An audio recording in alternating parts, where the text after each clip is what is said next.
Hello everyone, I am CA Manas Arora और मैं CA intermediate को advance accounts and financial management का सब्जेक्ट पढ़ाता हूँ। तो आज की इस वीडियो में हम करने जा रहे हैं जी एडवांस अकाउंट्स में एक आपका ना डेप्रिसिएशन वाला पॉइंट आता है फाइनेंशियल स्टेटमेंट्स ऑफ कंपनी में।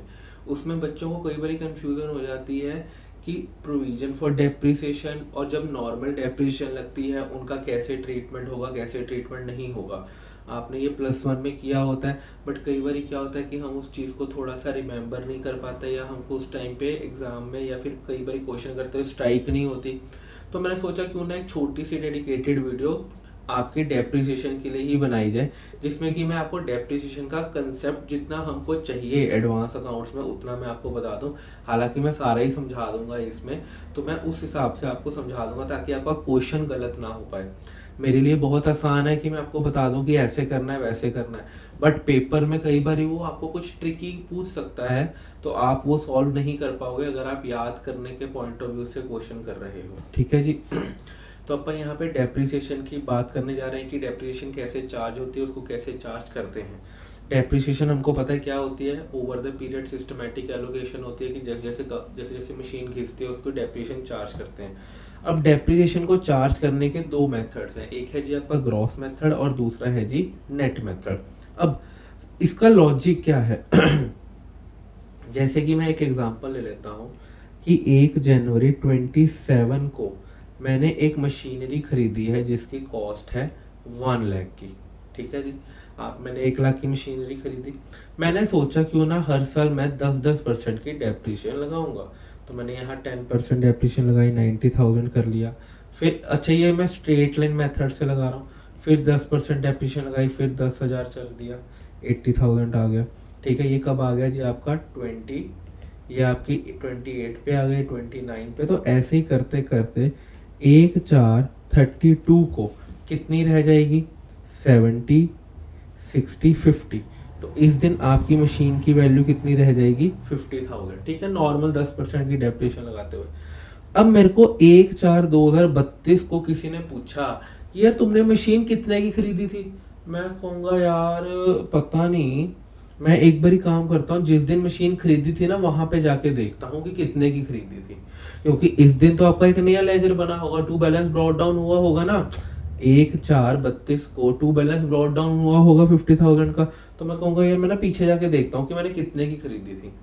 तो ये वाले मेथड में क्या होता है कि जो आपका नेट मेथड होता है, इसमें जो आप डेप्रिसिएशन चार्ज करते हो ना, ये आप डेप्रिसिएशन चार्ज करते हो बिल्कुल एसेट की अमाउंट पर ही डेप्रिसिएशन चार्ज करी जा रहे हो। किस पे डेप्रिसिएशन चार्ज करी जा रहे हो, एसेट की अमाउंट पर ही, एसेट के अकाउंट में ही डेप्रिसिएशन चार्ज करी जा रहे हो। अब आप लोग क्या कर रहे हो, आपने यहाँ पर 1 लाख रुपए का एसेट खरीदा हुआ है, हर साल 10-10 हज़ार की डेप्रिसिएशन लगाई जा रहे हो, 10-10 हज़ार की डेप्रिसिएशन लगाई जा रहे हो, और 1/4/32 को 50,000 का एसेट यहाँ पे पड़ा है। तो आप जो डेप्रिसिएशन लगा रहे हो वो कहाँ पे लगा रहे हो, वो आप लगा रहे हो जी आपके एसेट के अकाउंट में। ये आपका एसेट का अकाउंट है।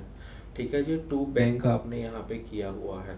ठीक है जी, तो आप डेप्रिसिएशन कहाँ लगाई जा रहे हो, एसेट के ही अकाउंट में लगा रहे हो। ये कौन सा मेथड है आपका, नेट मेथड है। अब यहाँ पर दिक्कत क्या आ रही थी कि कुछ सालों के बाद ना मेरे को कोई पूछता कि यार एसेट आपने खरीदा कितने का था, तो मैं बता ही नहीं पाऊंगा। मेरे को पिछले सालों के लेजर खोलने पड़ेंगे जब मैंने मशीन खरीदी थी। तो यार वो कहते हैं यार ये तो बड़ी दिक्कत हो गई है, ये तो रेडिली अवेलेबल होनी चाहिए थी बात। तो उन्होंने आगाज किया एक ग्रॉस मेथड का। अब यहाँ पर मेरे को एक बात बताओ, आप एंट्री क्या डाल रहे हो यहाँ पर, depreciation to machine 10,000 and P&L to depreciation 10,000। आप ये वाली एंट्री डाल रहे हो। ठीक है, आप डेप्रिसिएशन सीधी सीधी कहाँ पर चार्ज कर रहे हो, मशीन के अकाउंट में चार्ज कर रहे हो। आपको यहाँ तक चीज ओके हो रही है। अब मैं आ जाता हूँ जी मेरे नेक्स्ट मेथड पे, जो कि है मेरा ग्रॉस मेथड। कौन सा मेथड है वो, ग्रॉस मेथड। अब इसमें मैं क्या चाहता हूँ, इसमें ना मैं दो अकाउंट बना लेता हूँ। ठीक है, कौन से अकाउंट बना लेता हूँ मैं, एक तो जो मेरा नॉर्मल एसेट का अकाउंट चल रहा है वो बना लेता हूँ, दूसरा मैं बना लेता हूँ एक प्रोविजन का अकाउंट बना लेता हूँ, प्रोविजन फॉर डेप्रिसिएशन का अकाउंट बना लेता हूँ। अब इसमें मैं क्या करता हूँ, मैंने 1/4/27 को मशीनरी खरीदी है 1 लाख की, बिल्कुल ठीक है। अब 1/4/28 को यहाँ पर 10,000 की डेप्रिसिएशन लगेगी। अब ध्यान से, पिछले क्वेश्चन में, पिछले मेथड में जो 10,000 की डेप्रिसिएशन लग रही थी वो कहाँ पर लग रही थी, वो एसेट के अकाउंट में ही चार्ज हो रही थी। बट अब जो आप डेप्रिसिएशन लगाओगे 10,000 की, आप एसेट के अकाउंट को नहीं छेड़ोगे। ध्यान से, आप एसेट के अकाउंट को कुछ नहीं करोगे, पर आप जो डेप्रिसिएशन लगाओगे वो प्रोविजन फॉर डेप्रिसिएशन के अकाउंट में लगाओगे। कहां पर लगाओगे? प्रोविजन फॉर डेप्रिसिएशन के अकाउंट में। आप यहां पर एंट्री डालोगे depreciation to provision for depreciation. ध्यान रहे, यहां पर आप लोग मशीन नहीं लिख रहे। ध्यान, आप यहां पर क्रेडिट मशीन को नहीं कर रहे। मशीन के अकाउंट में कोई एंट्री नहीं होगी, मशीन के अकाउंट में कोई डेप्रिसिएशन की एंट्री नहीं होगी। सर फायदा क्या हुआ? फायदा ये हुआ कि जब ओवर द पीरियड, जब मैं 1/4/32 पे आया तो मेरे मशीन की कॉस्ट आज भी कितनी दिख रही है? 1 लाख दिख रही है। और हर साल यहाँ पर 10-10 हजार की डेप्रिसिएशन लग रही है, हर साल लग रही है। तो 1/4/32 को आके प्रोविजन का बैलेंस कितना हो रहा है? 50,000 हो रहा है। एसेट का बैलेंस कितना दिख रहा है? 1 लाख। प्रोविजन फॉर डेप्रिसिएशन का बैलेंस कितना दिख रहा है? 50,000 दिख रहा है। सर पर मेरे को एक बात बताओ, ये तो लाइबिलिटी साइड चला जाएगा, ये एसेट साइड चला जाएगा, बट मेरा एसेट एक्चुअली में है तो 50,000 का। बिल्कुल याद करो, जब अपन ने प्रोविजंस पढ़ा था फाइनेंशियल स्टेटमेंट्स में, फाइनेंशियल स्टेटमेंट्स ऑफ कंपनी में, वहां पर हमने पढ़ा था ना कि अगर कोई भी प्रोविजन एसेट के अगेंस्ट में बन रही है, अगर कोई भी प्रोविजन एसेट के अगेंस्ट में बन रही है तो उस प्रोविजन को देखो जी यहाँ पर, a provision which is created against the asset should be shown as a deduction from asset. अब अगर यहाँ पर आपने प्रोविजन फॉर डेप्रिसिएशन बनाई है तो यहाँ पर आपको 1 लाख लिखोगे और माइनस डेप्रिसिएशन की प्रोविजन जो 50,000 है। तो इसका मतलब है कि बैलेंस शीट में आपका एसेट 50,000 का ही दिखेगा। कितने का दिखेगा? 50,000 का ही दिखेगा, कोई फर्क नहीं पड़ रहा, आपका एसेट 50 का ही दिख रहा है, कोई टेंशन वाली बात नहीं है उसमें। पर अब आपने, अब 1 अप्रैल 2032 को आपको पूछा यार भाई आपने मशीन कितने की खरीदी थी? 1 लाख की खरीदी थी, अभी तक 50,000 की डेप्रिसिएशन लग गई है, 50,000 की पड़ी है, तो आप फटाफट से आंसर दे पा रहे हो। ये है फायदा प्रोविजन फॉर डेप्रिसिएशन के अकाउंट को मेंटेन करने का। तो इस केस में आप कौन सी एंट्रीज पास करते हो? आप पास करते हो जी depreciation to provision for depreciation and then P&L to depreciation 10,000 10,000 10,000 और 10,000। यहाँ पर भी यही एंट्री पास करते हो, depreciation to machinery and then P&L to depreciation. आप ये एंट्री पास करते थे, ठीक है जी। आपको क्या ये बात ओके हो रही है? फर्क क्या है कि आप यहाँ पर मशीन को क्रेडिट कर देते हो, यहाँ पर मशीन को क्रेडिट ना करते हुए एक अलग से अकाउंट ओपन कर देते हैं प्रोविजन फॉर डेप्रिसिएशन का, जहां पर आप ये एंट्री डालते हो, ठीक है जी। अब होता क्या है, जब अब मेरे पास एक मशीन थी, अब ये वाला तो चलो ठीक है, जब आप डेप्रिसिएशन करते हो सब करते हो। अब मैं यहाँ पे केस ले लेता हूं, द मशीन ऑन 1 अप्रैल 32, ये नेट मेथड चल रहा है, ये कॉस्ट मेथड चल रहा है। Machine was sold for rupees, पहला case rupees 60,000, second case rupees 40,000। कहता जी 1/4/32 को मैंने मशीन बेच दी, एक बेची है, पहले केस में मैंने 60,000 की बेची है, दूसरे केस में 40,000 की बेची है।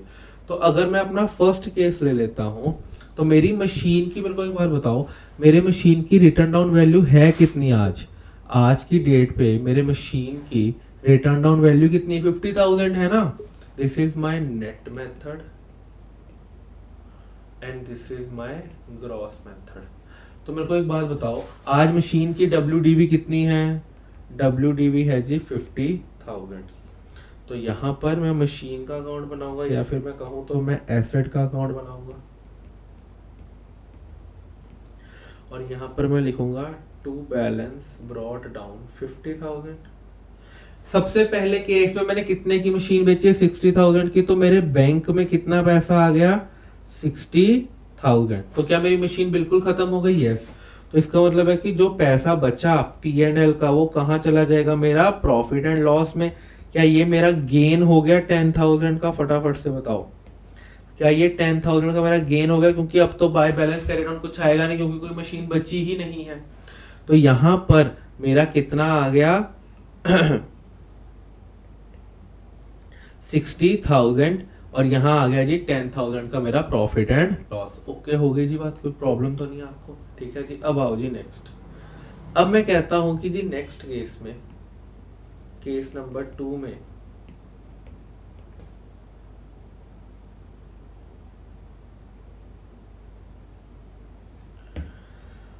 अब केस नंबर 2 में मैंने मशीन कितने की बेची है, मैंने मशीन बेची है जी 40,000 की। तो क्या यहाँ पर मेरा 40,000 आ जाएगा, बिल्कुल। और यहाँ पर बाय P&L बैलेंसिंग फिगर 10,000 की आ जाएगी, फटाफट से बताओ, क्या यहाँ पे बैलेंसिंग फिगर 10 की आ गई, बिल्कुल। क्या ये मेरा लॉस आ गया 10,000 का, बिल्कुल। तो अब क्योंकि मेरी मशीन 50 की पड़ी थी, मैंने बेची कितने की, 40 की, तो आना भी कितना चाहिए था, 10,000 का लॉस ही आना चाहिए था, और 10,000 का क्या ही आया है, लॉस ही आया है। बट अब यहां पर ये तो आपका हो गया जी नॉर्मल, जब आप नेट मेथड यूज करते हैं। बट जब आप ग्रॉस मेथड यूज करते हैं, तो मैं सिमिलर सी सिचुएशन, सेम सिचुएशन ही ले लेता हूं, बट इसका क्या है, आपका तरीका अलग है। अब मैंने कहा इसी दिन मैंने 60,000 की मशीन बेची और 40 की। जब मैं फर्स्ट केस कर रहा हूं,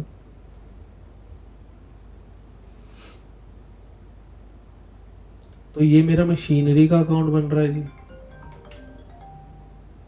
अब ग्रॉस मेथड में तो दो अकाउंट्स मेंटेन होते हैं, एक एसेट का अकाउंट मेंटेन होता है जहां पर आपका to balance brought down 1 lakh आ रहा है, और दूसरा आपका कौन सा अकाउंट मेंटेन होता है, दूसरा आपका प्रोविजन फॉर डेप्रिसिएशन का अकाउंट मेंटेन होता है, जिसका बैलेंस क्रेडिट में आ रहा होगा, बाय बैलेंस ब्रॉट डाउन 50,000 आ रहा होगा। फटाफट से बताइए क्या इतना बैलेंस आ रहा होगा आपका, जल्दी से जल्दी, यस। अब देखिए यहाँ पर जब आप सेल करते हैं, इंपॉर्टेंट पॉइंट वहां पे आ जाता है कि जब आप सेल करते हैं, तो जब आप ग्रॉस मेथड यूज कर रहे होते हैं, तो वहां पर क्या एंट्री आएगी। सबसे पहला, आपने कितने रुपए की सेल करी है, आपने क्या 60,000 की सेल करी है, हाँ जी। तो यहाँ पर आप ये जो 60,000 है, आप इसकी वही एंट्री डालोगे जो आपने पहले डाली थी, bank account debit to asset, यही एंट्री डालोगे आप। कितनी आ गई एंट्री इसकी, बाय बैंक 60,000, यहीं पर ही डालोगे आप। कहां पर डालोगे, यहीं पर ही डालोगे। ओके हो गई जी बात। अब मेरे को एक बात बताओ, आपने ये वाला एसेट बेच दिया, खत्म कर दिया, बिल्कुल यही किया है ना आपने, ये वाला एसेट बेच दिया। जब आपने ये एसेट ही बेच दिया, तो इसके रिलेशन में कोई प्रोविजन फॉर अगर डेप्रिसिएशन पड़ी है, क्या उसको भी खत्म करना आपका हक बनता है या नहीं बनता। अगर आपने फॉर एग्जांपल आपके पास PS5 है, देखो मेरे पास तो है नहीं ना, मैंने कभी खरीदा है, बस मैंने सुना ही है कोई प्ले स्टेशन ऐसी कोई चीज होती है। मैं कहता हूँ आपके पास PS5 है, अगर आपकी गेम ही टूट गई PS5 की, तो उसका रिमोट रख के क्या करोगे अपने पास। तो सिमिलरली अगर आपने एसेट ही बेच दिया, तो इसकी प्रोविजन अपने पास रख के क्या करोगे, तो आपको प्रोविजन को भी तो खत्म करना पड़ेगा। तो प्रोविजन को खत्म करने की एंट्री कहां होगी, और प्रोविजन कहां खत्म होगी, जाके मशीन के अकाउंट में। तो आप यहां पर लिख दोगे टू एसेट, आप एसेट के अकाउंट में पूरी प्रोविजन डाल दोगे। अब पूरी क्यों प्रोविजन डाल दोगे, क्योंकि पूरी मशीन बेच दी है आपने। अगर आप कोई पार्ट ऑफ द मशीन बेच रहे हो, अगर आप कुछ टुकड़ा बेच रहे हो मशीन का, फॉर एग्जांपल मैं कहता हूं मैंने आधी मशीन बेची है, ठीक है। अगर मैं आधी मशीन बेचता, तो उसके रिलेशन में जो आधी डेप्रिसिएशन 25,000 होती तो मैं सिर्फ 25,000 को ही लेके जाता। जितनी मशीन बेच रहा हूं जितनी उसकी डेप्रिसिएशन है सिर्फ उतनी ही तो खत्म करूंगा ना भाई, और तो नहीं खत्म कर दूंगा। अब यहां पर तो पूरी मशीन बिक रही है तो पूरी डेप्रिसिएशन खत्म करनी पड़ेगी। अगर आधी मशीन बिकती तो यहां पर टू एसेट में मैं 25,000 करता। कितना करता? 25,000 करता। ओके हो गई जी बात। अब यहां पर मैंने टू एसेट में डाल दिया 50,000, तो मैंने यहां पर क्या लिख दिया? By provision 50,000, by provision for depreciation. ये वाली एंट्री हो गई provision for depreciation to asset 50,000 की। एसेट ये वाली एंट्री पास हो गई। कि आपको एंट्री की पोस्टिंग करने में कोई दिक्कत तो नहीं आ रही? नहीं। अब ये आपका डन हो गया। 1,00,000 की मशीनरी थी, 50,000 यहाँ, 60,000 यहाँ। तो अब मेरे को बताओ आपकी बैलेंसिंग फिगर कहाँ आ रही है? बैलेंसिंग फिगर सर इधर ही आ रही है। बताइए कितनी? 10,000। और ये 10,000 का मेरे को क्या हो गया? गेन हो गया, प्रॉफिट एंड लॉस हो गया। अगर आप इन दोनों अकाउंट्स को कंपेयर करोगे तो यहाँ पे भी 10,000 का गेन है, यहाँ पे भी 10,000 का गेन है। ठीक है जी, पर तरीका अलग अलग था। यहाँ पर ऐसे आ रहा है, यहाँ पर ऐसे आएगा। बस इतनी सी ही बात है, यही आपकी प्रेजेंटेशन थी। ध्यान रहे जो ये वाली एंट्री है ना, ये सबसे इंपॉर्टेंट और ध्यान देने वाली है कि यहाँ पर सिर्फ उतनी ही डेप्रिसिएशन जाएगी जितनी की मशीन आप बेच रहे हो। अब अगर आपके एडवांस अकाउंट्स में जो क्वेश्चन है फाइनेंशियल स्टेटमेंट का, उसमें वो स्पेसिफिकली आपको लिख के दे रहा है कि जितना मैं मशीन का टुकड़ा बेच रहा हूँ उसकी डेप्रिसिएशन कितनी है, तो अपन यहाँ पे सिर्फ वही डेप्रिसिएशन डाल लेंगे। ओके हो गई जी बात, चल सकते हैं जी आगे। अब आओ जी नेक्स्ट पार्ट पे। जब मैंने मशीन बेची है 40,000 की, तो जब मैं मशीन 40,000 की बेचूंगा, चलो जी मैं तो कर सकता हूँ इसको कॉपी बड़े आराम से। तो मैंने इसको कॉपी कर लिया जी बहुत आराम से। तो मैंने इसको यहाँ लिख दिया। ठीक है जी, टिंग टिंग टिंग टिंग टिंग टिंग टिंग टिंग टिंग टिंग। ठीक है जी, सेम अपा वहीं पर ही आ गए, to balance brought down by balance brought down पे आ गए। बताइए जी कोई दिक्कत तो नहीं है ना यहाँ तक? अब मेरे को बताओ, अब आप मशीन कितने की बेच रहे हो? सर 40,000 की। तो मैं बाय बैंक 40,000 कर दूंगा। आपने जो मशीन बेची है उसकी कॉरेस्पॉन्डिंग डेप्रिसिएशन कितनी है? सर पूरी मशीन बेची है तो पूरी ही डेप्रिसिएशन होगी ना। टू एसेट 50,000, तो यहाँ पर आ जाएगा बाय प्रोविजन 50,000। अब बताओ ये वाला अकाउंट खत्म हो गया आपका। अब ये वाले अकाउंट को खत्म करने की बारी आ रही है। अब बताओ आपकी जो 10,000 की बैलेंसिंग फिगर है क्या वो यहाँ आएगी? हाँ जी। तो अगर यहाँ आई है तो यहाँ क्या आएगा? Bye P&L। और अगर बाय P&L हो रहा है तो ये क्या है आपका? लॉस। क्या है आपका? लॉस। तो क्या यहाँ पर भी 10,000 का लॉस आ गया और यहाँ पर भी? तो इसका मतलब है कि चाहे आप नेट मेथड लगाओ चाहे आप ग्रॉस मेथड लगाओ, कोई फर्क नहीं पड़ रहा। इट्स ऑल अबाउट कि प्रेजेंटेशन अलग तरीके से है और कुछ नहीं है। यहाँ पर एक ही अकाउंट बन रहा है, यहाँ पर दो अकाउंट बन रहे हैं, but at the end answer तो दोनों में 10,000 का लॉस ही आ रहा है ना।